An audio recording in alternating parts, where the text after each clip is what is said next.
Grab your two-hander and Arthas fanfic collection because Frost Death Knight has been reworked in 11.2 and it's an absolute beast. Hey there, I'm Flame from Marcelian&Flame and today I will teach you about the new Frost Death Knight, give you some talents, hammer in your rotation and send you out into the world to slay some bosses and loot some chests. At the moment, both your talents are good and can be interchangeable based on preference. We will look at Rider of the Apocalypse for two main reasons.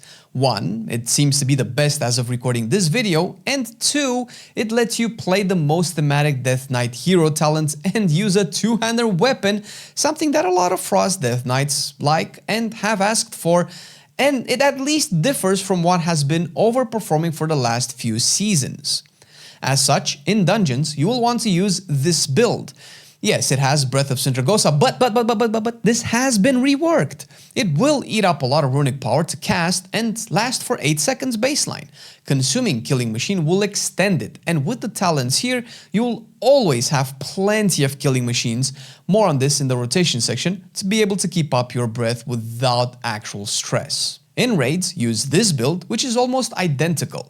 It performs incredibly at the moment and it will keep your playstyles between raids and dungeons very similar, making it easier to pick up the spec. In delves, you can use this build, which is also similar to the dungeons one, with a change in your talents to let you chains of ice multiple targets at once when the delves become a bit hectic and you need to run away because Bran is, Bran. All builds are linked in the description and you can just copy and import these into your game real quick. You'll also find a link to Khazak's guide there for more builds and more advanced information about Frost. What is this new rework and how does it work? Oh, I will tell you in a second after I take the time to thank our lovely Patreons for supporting these videos since we couldn't do these class guides without them. If you find the guide useful in any way and want to help us make more guides in the future, head on over to patreon.com/Marcelian&Flame. We appreciate the love and support. The rework didn't change the basics of Frost, but rather how the endgame gameplay functions. At its core, Frost Death Knight is a builder-spender spec that uses runes on builder abilities and runic power on the spenders with a lot of synergies in between them. Obliterate will consume runes and hit your target really hard, while Frost Scythe does that but in AoE.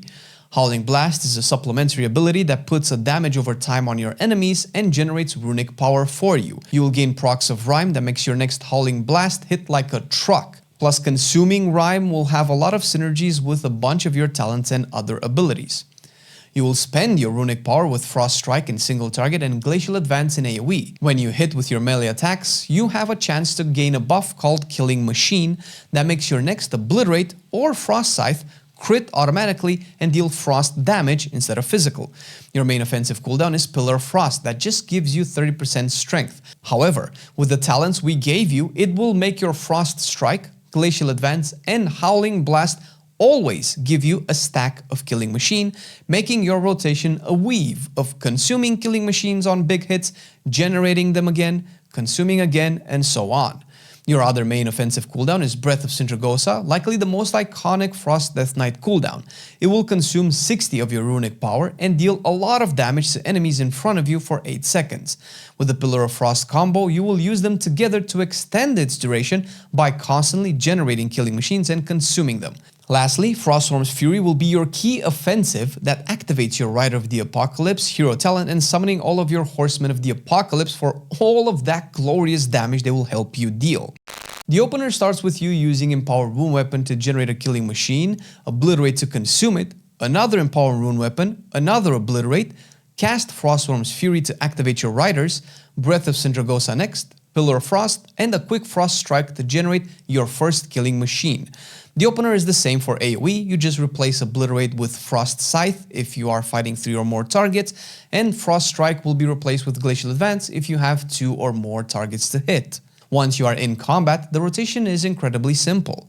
You use Obliterate if you have 2 stacks of Killing Machine, since with the new talent, you can consume 2 at the same time and gain a bonus haste buff.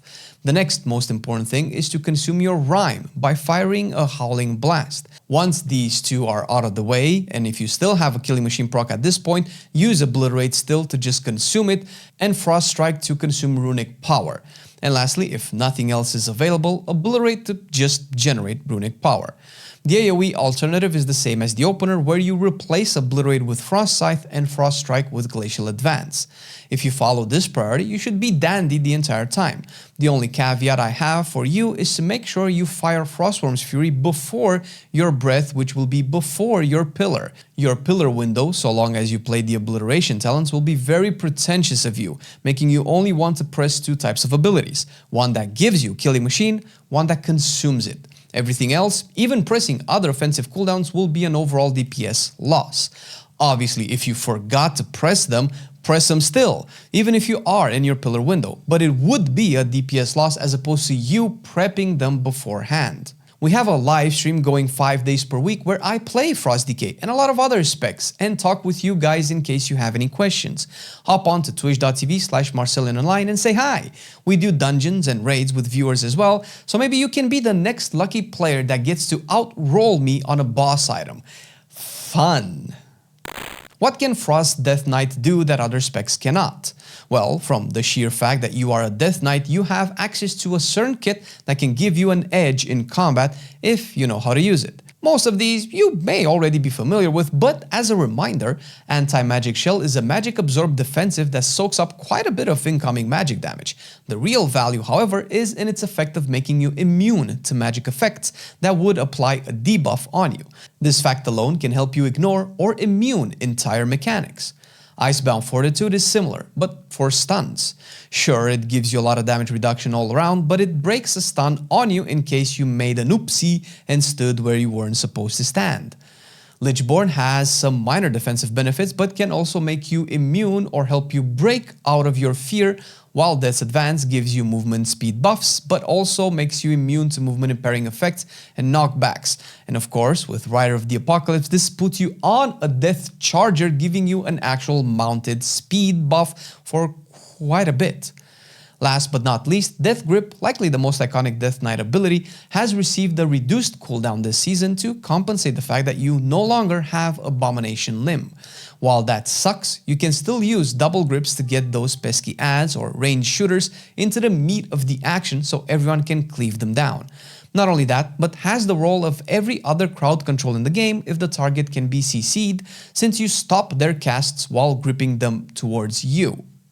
To start gearing your Frost Death Knight right now, make sure you aim always for the highest item level gear piece. After this, your main stats you want to look out for will be crit and mastery, with haste decently close but versatility last.